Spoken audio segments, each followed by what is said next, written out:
Mga kapuso, tagumpay po ang isang grupo ng estudyanteng Pinoy sa kompetisyon ng pagdidesenyo ng isang race car sa South Korea. Pinataob nila ang nasa 50 kalahok mula sa iba't ibang bansa. Narito ang report ni Mav Gonzalez.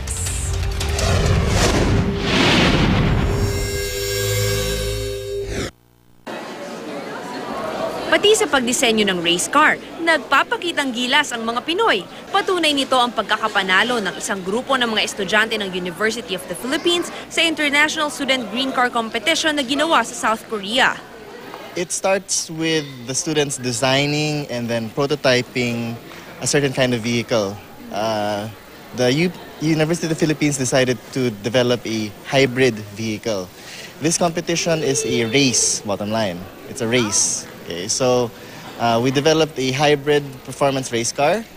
We joined this competition as a showcase of the capabilities of our students and of the Filipino. Nasa 50 universities mula sa iba't ibang bansa ang nakalaban ng UP.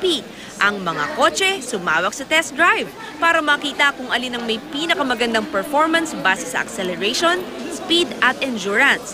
Ang race car ng UP na pinangalan ng Datu ang nanalong most creative technology for hybrid vehicles. When you say hybrid, gumagamit siya ng combination of a gasoline engine and an electric motor. Yung design niya was very unique.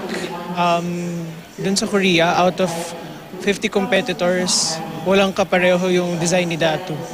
And because of that, we expected to win. And we did.